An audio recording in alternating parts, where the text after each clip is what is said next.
Welcome back. It is 8:38 right now. We've been telling you this morning about the lost JFK film taken by a woman named Patsy Paschall of Dallas on the day that the president was shot in Dallas 32 years ago. She has held on to the film since then, now says she wants to go public. Linda Wong is with her at her home, and they join us live. Linda? Hi, Tim. I'm here with Patsy Paschall, who is not only a terribly interesting woman, but she had witnessed one of the most incredible moments of history here in Dallas. Thank you for joining us. What I wanted to ask you, first of all, is that for 32 years you had held on to this extremely rare film that you had. Why not go public with it back then? Well, at the time, we didn't know what had happened or who was responsible, so I just felt better and safe by putting it away until another time. You felt like something was going to happen to you? Yes, I did. In fact, that night, I spent the night with my mother-in-law because I was afraid to stay at home. I really had no idea what I had on my film. When did you realize that this was more than just another filming of a president going by? Probably I've realized it all along. I just didn't, for a long time, I did not feel safe having this film because I really didn't know what it would say or what it was showing. So I just put it in a lockbox and have kept it all this long time, but it's time now for the public to know and to see these films. But even before now, there were a select few who were able to gain access to your film. Who else has been able to see this rare footage?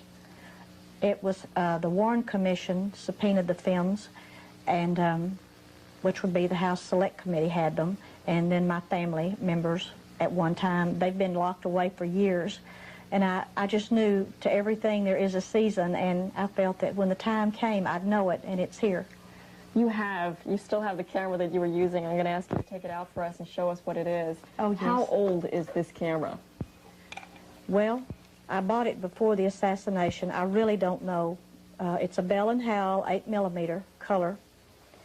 We did colored film of the parade and all. And I really don't know the age of it. Of course, Bell & Howell is not in business now, so I wish they were. I'm told that we have some of the footage that you shot back at the studio, so I'm going to ask, basically, where were you? What vantage point did you have? Where were you standing, and what were you seeing at the time? I was in the old red courthouse. I was the clerk of the 162nd District Court with Judge D. Brown Walker. And we knew that that Kennedy was coming to town, and of course I was very fond of Jackie. So I took my camera to work, and I was on the third floor of the old red courthouse. And back then you could raise the window and, you know, see everything that was going on. Mm-hmm. You had but you had a different vantage point than the famous film that we see, you know, all the time, the Zapruder film. How is yours different from what he saw? I have him in my film. Yes, right. And of course I was looking down on everything. There was a big difference, and of course when the president was assassinated, people were just falling to the ground. Everything went crazy, and we in fact did not know that he had been assassinated at the time. And then of course it didn't take long when the word began to get around there that it had happened. And I thought somebody was popping firecrackers from the knoll because I heard a like pow and a pause and pow pow, you know. I'll never forget the sound. And there was smoke coming from the knoll like you had popped some firecrackers, you know. So then it registered, you know, that what had really happened, and everything was chaotic. People didn't know which way to go or fall down or run. It was kind of it became a scary point in time. Now, the smoke coming from the knoll is the reason why you have slightly a different version of what had happened there from the Warren Commission's theory that it was Lee Harvey Oswald from the old school book depository building. What do you think? What is your theory on the assassination? I think definitely that there was more than one person involved. That's my personal opinion. And, of course, I haven't talked to the Warren Commission. I haven't spoke to anyone. No one has ever talked with me about my film or what was on the film. So I found that unusual because I've always been right downtown. You know, I'm at City Hall now, and I was at the county for 8 years. So I couldn't understand. Then I see these things. This is the Warren report. This is about Kennedy. But if my name isn't in there, it isn't all of history because I saw it from a vantage point that no one else could see. See? Thank you. I'm going to ask you to hold on for a moment. I know that you've been working with a local historian, and I believe that Mark Oakes is back with Tim back at the station, so we're going to toss it to you for now. And Mark Oakes apparently has had a great deal of work with Mrs. Paschall about this film. That's right. So. In fact, Mark joins us now live in the studio. And Mark, this is your work, this is your profession. How did you stumble across Patsy? Well, I had read about her through FBI documents, which are only partly declassified, which we're working on getting the answers as to the discrepancies that the FBI has seen in her film. Continue to this day to be partly classified? The blacked out area that we see is classified information? Exactly. And through the JFK Act, we are going to present this to President Bill Clinton, and we are going to find out the answer to this problem that lies in her film that the FBI has kept censored for 32 years. Now, you've seen the entire film. We should make it clear we did not show you the entire film because you all are trying, in fact, to sell the entire film. What did we not see, and why is it important? Patsy was the only person to film the grassy knoll 15 seconds after the assassination from a high elevation. She not only caught Bill and Gail Newman laying on the ground in the entire picket fence and grassy knoll area, but she also caught Abraham Zapruder jumping off his pedestal and running for his life, which is what he said he did, but we had never seen that to that point. I believe that there is movement behind the fence, which is what the House Select Committee in 1979 concluded, and the man who concluded that stands by his acoustical evidence that supported that conclusion. But there was a shot from back there. They said a fourth shot was fired from behind that fence, and they have tried to undermine this conclusion, but I believe that Patsy's film will provide the answers to and support the House Select Committee findings. You see then, does it appear clear to you, you see movement on the grassy behind the fence? Behind the fence. Puff of smoke you alluded to? Now that I'm not going to say for sure because I want some experts to look at this film. We are interested in selling it, but I'm not an expert. I do have a friend, Greg James, that is my video consultant who has looked at the film, and he feels that there might be smoke on that film. But I will say there's definitely movement behind the fence, and from that angle, with technology, we can blow that up and find out and let the chips fall where they may. Who might be interested in buying this? There are probably several people that do documentaries that would be very interested in that, and also there's a man in Florida that collects this information that would be interested, and there are several people of interest that would be to. With all due respect, I can understand if you have it in your possession, you're going to say, gee, I'm going to sell it and make some money off of this. On the other hand, it's a part of history. Should it be sold, or should it be handed over to some experts to analyze and become a part of history? Well, what you have to understand is the general public doesn't know there were over 9 movie films of the assassination taken, and none of those people have donated theirs. Abraham Zapruder's family charges $30,000 and up to view it, to use it. Orville Nix took a beautiful film of the assassination, and they charge for showing it. It is part of history, and if Patsy was rich, if I was rich, I would love to do that. I would do that today. I would insist on doing that. But I think that after all this time and the people that, you know, have made money on their other films, I think that Patsy deserves some sort of monetary value for her film, and she deserves that. And it's just a matter of that after all these years that I think she deserves something more. We can ask, I think we can go back to Patsy and ask her a question. Patsy, you indicated that you were actually afraid, and that is why you kept this locked away for 32 years. Of what or of whom were you afraid? Well, we really didn't know who we were afraid of because it was so chaotic. We did not know who was responsible for this. In fact, we still don't. So I didn't feel comfortable having this around, and so my attorney kept the film for me in the lockbox all these years. Why now? Why 1995? Because after 32 years, it's time. I mean, so let it be. Okay, Mark, was she legitimate? Did she have reason to be afraid, to be concerned for her life?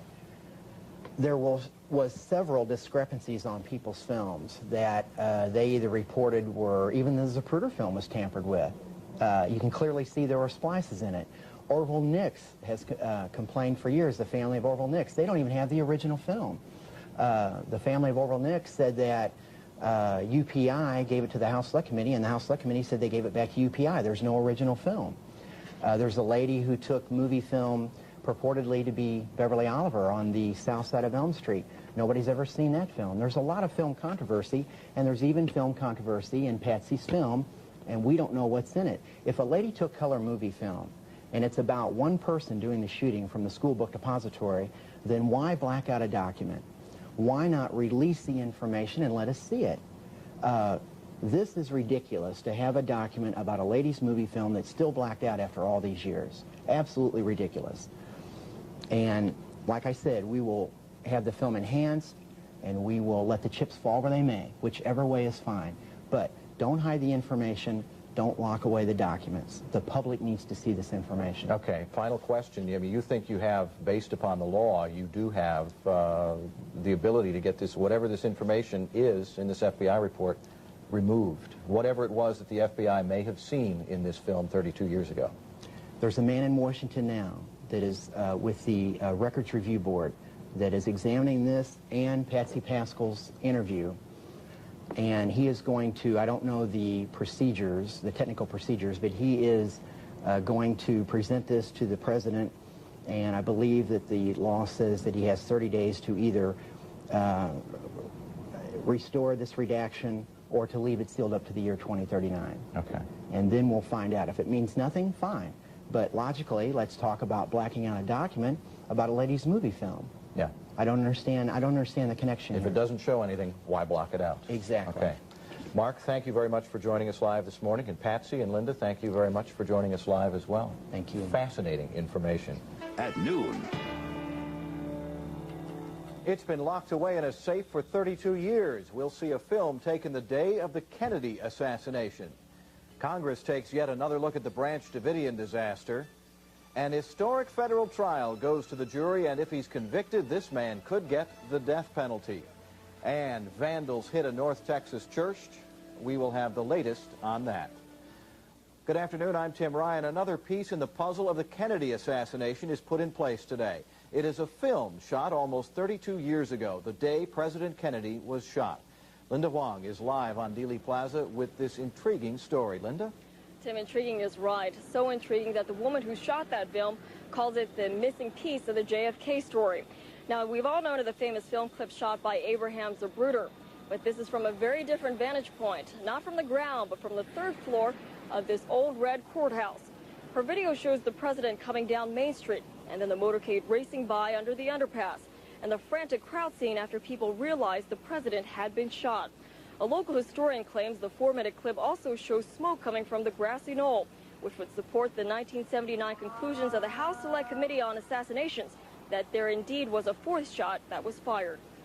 I think that what we see on this film will support their conclusion that there was a second shooter from the grassy knoll, that there was a fourth shot, and that there was a conspiracy in the murder of John F. Kennedy. I do want to point out the fact that the film clip that you saw is a very short clip, just for obvious reasons, because they do plan on marketing it out on the open market. And Patsy Paschall, who is the person who shot the film, also wants you to know that that is not the original. The original is in color, and it is also very clear. Very clear and in color. Okay. The attorney has it in a lockbox. It's kept in a lockbox. It's been there for about 32 years. 32 years. Could you tell me why so long that you have kept this under lock and key and you haven't really said anything about it? Well, I just didn't feel the time was right. For a long time, I was afraid to let it be known that I had the film because I really didn't know the story behind why that they did this. And, of course, we were all very fond of our president, and we're very proud that he came to Texas. And so, but it was scary not knowing the real story or why that this was happening. And then, of course, no one ever talked to me about my roll of film or, to question what I saw or, and of course everything looked to Oswald, but there was smoke coming from the knoll. And I made the remark, why is someone popping firecrackers? My words were, some nuts popping firecrackers, because the smoke was about what a firecracker, 2 or 3 of them would be. So we saw that looking down on the street, but nobody ever asked a question about it, and so I didn't press it because I was afraid for anyone to know that I had the film. So I just feel like the time has passed, and it's time that it go into history.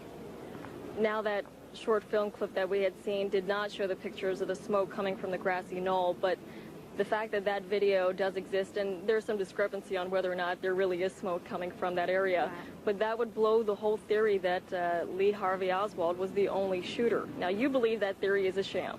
I definitely think it's a sham. I think that he might have been involved, you know, and probably was, but there were more involved because there was smoke coming from the knoll, and it had to be. And like I said, we heard the shots. I did, and there was a pow and a pause and pow pow, and it definitely, immediately, I knew that when we realized that something had happened, that everybody began to run to the knoll because it was just almost obvious, you know, and I couldn't imagine at that time anything coming from the depository because everybody was running that way and the smoke came from that way.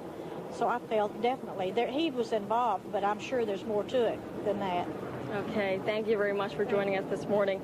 Now, as we had told you, the film that she had was requested by the government, and they did send it away to be studied by the Warren Commission afterwards, and she did receive the film back. Now, there is some question on whether or not that film was received back in its original form, whether or not it had been doctored. Now, her attorney is apparently a very good attorney. 32 years ago, he had thought ahead enough to get a copy of it made before he sent it to the government, and so pretty soon here, they'll be checking to see if there are any discrepancies in between them. Tim? The intrigue continues. Thanks, Linda. And Patsy Paschall says she should know since she was there and got it all on film. But unlike the famous Abraham Zapruder clip of the assassination, hers was taken from the 4th floor of the old Red Courthouse, where Paschall says she could see what seemed like shots fired from the grassy knoll.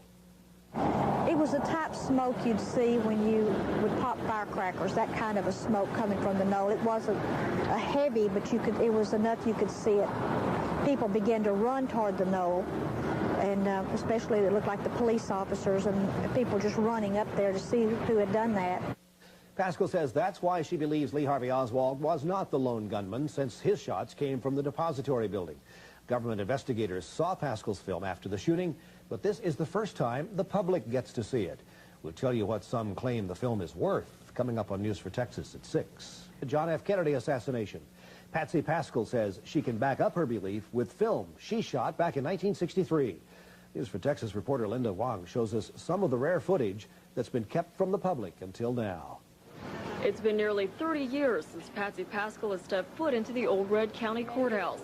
She worked on the 4th floor as a clerk when President John F. Kennedy paid his first official trip to Dallas. Oh, this is the room. Her reminiscent excitement quickly turned to sadness as she recalls witnessing one of the darkest moments in U.S. history.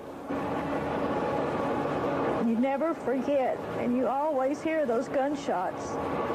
And people just went crazy. They didn't know whether to laugh, cry. It was a sad day. But their smoke came from that knoll. That scene is not included in this short clip her attorney allowed for public release. But local historian Mark Oak says he's seen the 4-minute film in its entirety, and he's convinced There was a second shooter from the grassy knoll, that there was a 4th shot, and that there was a conspiracy in the murder of John F. Kennedy. the government requested Paschall's film for its investigation, but she kept the original in a lockbox with her attorney and kept it a secret. If you've got something on there that people don't want seen, what are they subject to do to me if I put these things out for people to see? Or, you know, I was afraid for my life, to be quite honest. Paschall says she now feels safe enough to go public. Another reason that Paschall is breaking her silence after more than 30 years is that her rare footage is now on sale to go to the highest bidder. I can't even imagine a value. Can you imagine the people that do documentaries that would love to see this? Can you imagine that even Chief Robert Blakey, the former counsel to the House Select Committee, would love to have this? The value could be unlimited. Directors of the 6th Floor Museum say they'd like to see it donated to them for historic preservation. Because that is the appropriate place for it, ultimately. History is going to be written many years from now about this event, and having all of the bits and pieces together for a scholar, an academician, or a historian to come in is in everybody's best interest. But Paschall says others who shot film of that day have made a great deal from their luck of historic timing. So why shouldn't she? In Dallas, Linda Huang, News 4, Texas. Museum directors say several groups have already seen the film. There are bootleg copies scattered throughout the country. Paschall's attorney says the clip released today has been altered so it cannot be copied cleanly. You noticed it was jumping on your screen. Historian Mark Oak says he expects that its sale could draw at least $250,000. About the president's death, the woman who took that film says she knows Lee Harvey Oswald did not act alone. She says her film proves it. Sean Rabb is live now from Dealey Plaza with more on the film and the woman who wants to sell it. Sean? As you say, Phyllis, we are live here along Dealey Plaza. Behind us, of course, the infamous grassy knoll that over the years has been the focal point of whether or not there were more assassins waiting for the presidential motorcade. The footage released today, though, will probably give rise to more questions than answers about what really happened November 22nd, 1963. For everyone in Dallas and across the nation today, though, the release of the footage has seen a return to history. You never forget, and you always hear those gunshots. Patsy Paschall and her Bell & Howell 8mm captured these pictures of President John F. Kennedy's death ride through Dealey Plaza.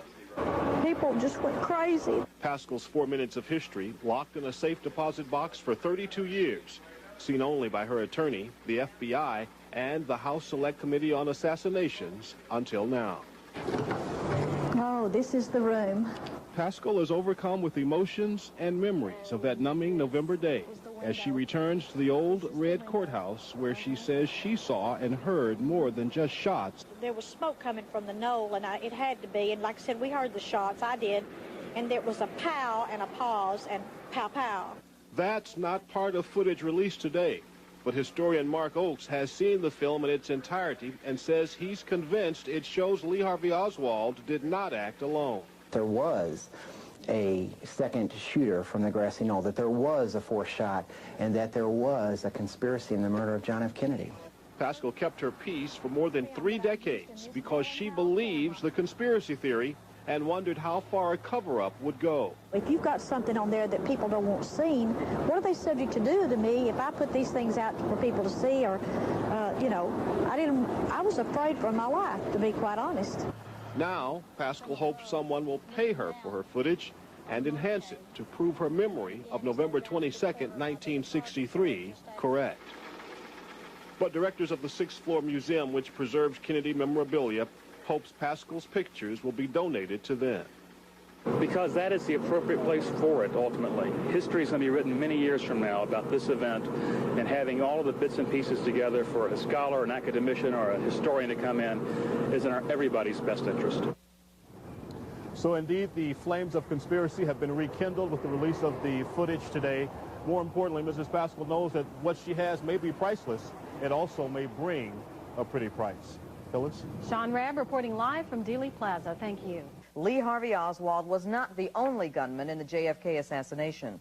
News for Texas reporter Linda Huang shows us some rare footage never seen by the public until now. It's been nearly 30 years since Patsy Paschall has stepped foot into the old Red County Courthouse. She worked on the 4th floor as a clerk when President John F. Kennedy paid his first official trip to Dallas. Oh, this is the room. Her reminiscent excitement quickly turned to sadness as she recalls witnessing one of the darkest moments in U.S. history. You never forget, and you always hear those gunshots. And people just went crazy. They didn't know whether to laugh, cry. It was a sad day. But there's smoke came from that knoll. That scene is not included in this short clip her attorney allowed for public release. The local historian Mark Oakes says he's seen the 4-minute film in its entirety, and he's convinced There was a second shooter from the grassy knoll, that there was a fourth shot, and that there was a conspiracy in the murder of John F. Kennedy. the government requested Paschall's film for its investigation, but she kept the original in a lockbox with her attorney and kept it a secret. If you've got something on there that people don't want seen, what are they subject to do to me if I put these things out for people to see? Or, you know, I was afraid for my life, to be quite honest. Paschall says she now feels safe enough to go public. Another reason that Paschall is breaking her silence after more than 30 years is that her rare footage is now on sale to go to the highest bidder. I can't even imagine a value. Can you imagine the people that do documentaries that would love to see this? Can you imagine that even Chief Robert Blakey, the former counsel to the House Select Committee, would love to have this? The value could be unlimited. Directors of the 6th floor museum say they'd like to see it donated to them for historic preservation. Because that is the appropriate place for it, ultimately. History is going to be written many years from now about this event, and having all of the bits and pieces together for a scholar, an academician, or a historian to come in is in everybody's best interest. But Paschall says others who shot film of that day have made a great deal from their luck of historic timing. So why shouldn't she? In Dallas, Linda Huang, News 4, Texas. Paschall's attorney says the clip released today was altered so it can't be copied cleanly. One historian says he expects that tape to sell for at least $250,000. And Tim Heller.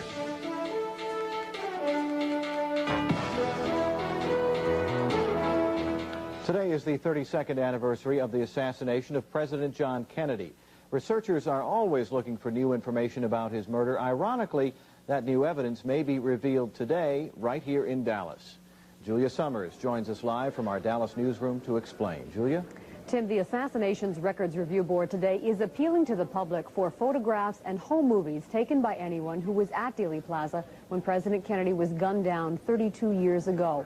And today on this anniversary, the area is filled, as you can see, with those who came to remember. This is a live look at Dealey Plaza right now from our Eagle Eye camera. Just a few minutes ago, a wreath was laid at the Kennedy Memorial. While many Americans honor the president today, researchers are still looking for new information about President Kennedy's assassination. And that new evidence may be on this segment of film that's been hidden away for more than 30 years. Now, a few weeks ago, we showed you for the first time ever this footage that a Dallas woman shot the day President Kennedy was killed. The film, though, as you can see, is not very clear. So this morning, we obtained an enhanced version of that film. And we asked the former head of the FBI to look at the footage and to share his thoughts on what it might reveal. He saw it just a few minutes ago, and here's his reaction.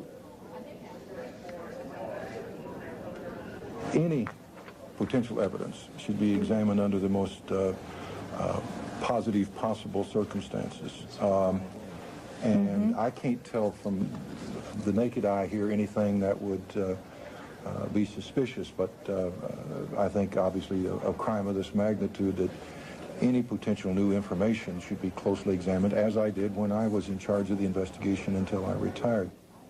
That was Buck Revell, former head of the FBI. Now, Patsy Paschall, who shot this footage, would not allow us to show you the entire film. She has hopes of selling it and making money, as the Zapruder family has. I even asked Patsy if she would at least share her video with researchers who might want to examine it. She said she'd have to first check with her lawyer. Tim? Julia, what we were seeing there inside that circle almost looked like some flashes. Is that what they're suggesting? In fact, they were perhaps gun flashes? That's what Patsy's suggesting. She says that it is behind the fence there and that you can see movement. And she says that she shot her film just after the president was shot. She believes that as someone leaving the scene. Mr. Revell says, though, it is clear that that area, although it was supposed to be secured, was not adequately secured, and it could have been anyone behind the fence. He did say, though, as you heard, that they should look at it. Okay, fascinating new information. Thanks very much. He was assassinated in downtown Dallas 32 years ago. And on the anniversary of President Kennedy's assassination, researchers tonight are asking the public for help. The Assassinations Records Review Board would like any photos or home movies of Dealey Plaza from that fateful day. As Julia Summers reports, one Dallas woman says she may have just what researchers are looking for. Hundreds flocked to the Kennedy Memorial to pay their respects on the anniversary of his assassination. Memories of 32 years ago, captured in the heart, and some on film. I was so excited because I loved Jackie. I thought she was just so wonderful and, oh, gives me chills. Patsy Paschall shows us the home movie she took in Dealey Plaza that fateful day, when excitement turned to horror. It was just total chaos. We first showed you Paschall's film a few weeks ago. For 32 years, no one but Patsy and those investigating the assassinations had ever seen it. Because of the poor quality, it was difficult to see any detail. Well, now, for the first time, part of the footage has been enhanced, and it may reveal something new. To find out, we invited Buck Revell, former head of the Dallas FBI office, to look at Patsy's film. Where are you standing when you're taking this? Okay, I'm on the 4th floor of the old red courthouse. Now, the president's limousine has already gone under the underpass. I'm interested in what you can see at the picket fence. See that? You can see that light, something moving back there. I don't know what it is. There's Right, obviously but I mean, it's interesting. Yeah, there's something there that I think with today's technology needs to be enhanced and see what develops. But Right. I want to emphasize, I don't see anything at this point. But Patsy says she not only saw what happened, she heard it. 3 distinct shots. I heard 3. There was a pow and a pause and pow-pow. Right. I mean, this is for real. I wouldn't budge a smidget because that's the way it was. I don't care what anybody says. I know what I saw. She saw what she saw, but there's just absolutely no way that those shots came from the knoll. The shots were fired from behind that knoll. Why that it's not wanted to be accepted, I have no idea. But I was looking down, and I know what I saw, and it'll never change. I don't see anything there that is obviously suspicious, but I think that's by the naked eye, and certainly it needs to be examined. Paschall refused to allow us to show you the entire film because she eventually has plans of selling it. Interest in the mystery surrounding the president's death is still at an all-time high. I asked her if she would at least share it with some researchers who might want to examine it. She said she'd have to first check with her attorney. At Dealey Plaza, I'm Julia Summers, News 4 Texas. Joining us now from Dealey Plaza to talk more about all of the unanswered questions and unending theories concerning JFK's death is Dave Perry. Thanks for being with us, sir. Good evening. You describe yourself as a conservative, pro-conspiracy researcher. What does all that mean? Well, basically, I believe the possibility of a conspiracy. As a matter of fact, there were at least 3 conspiracies in operation at the time that Kennedy was assassinated. It's just over the years, so many conspiracy researchers have given us false leads. It's created confusion among the population. For example, if you check all the available literature, you're going to find that over 61 individuals have been named as being here in Dealey Plaza to actually do or assist in doing bodily harm to the president. Now, you said that the theory pool has kind of harmed things. It's become a cottage industry, really. How is all that hurting the historical record? Well, what happens is, I don't know if you remember it or not, but about 5 years ago, a young man came forward and claimed that his father, Roscoe White, a police officer, fired the fatal shot from the grassy knoll behind the picket fence. That was 5 years ago, and there was a large body of researchers who claimed his story authentic. Well, 5 years later, nothing new has been discovered and nothing more has been said. So it's almost as each year there is a new assassination theory du jour, and it goes away, and again, it leaves the public in a great deal of confusion. How do you, as a researcher, distinguish fact from fiction? Well, it's very difficult to do. What I do, which I think is different from most of the published authors, is I spend a lot of time in archives. I spend a lot of time in Dallas City Hall, in the public library, fact-checking. Whereas the authors of books are looking for sensational items that sell information. As an example, a couple of years ago, an author claimed that a Secret Service agent in a follow-up car to the president's motorcade accidentally shot Kennedy in the back of the head.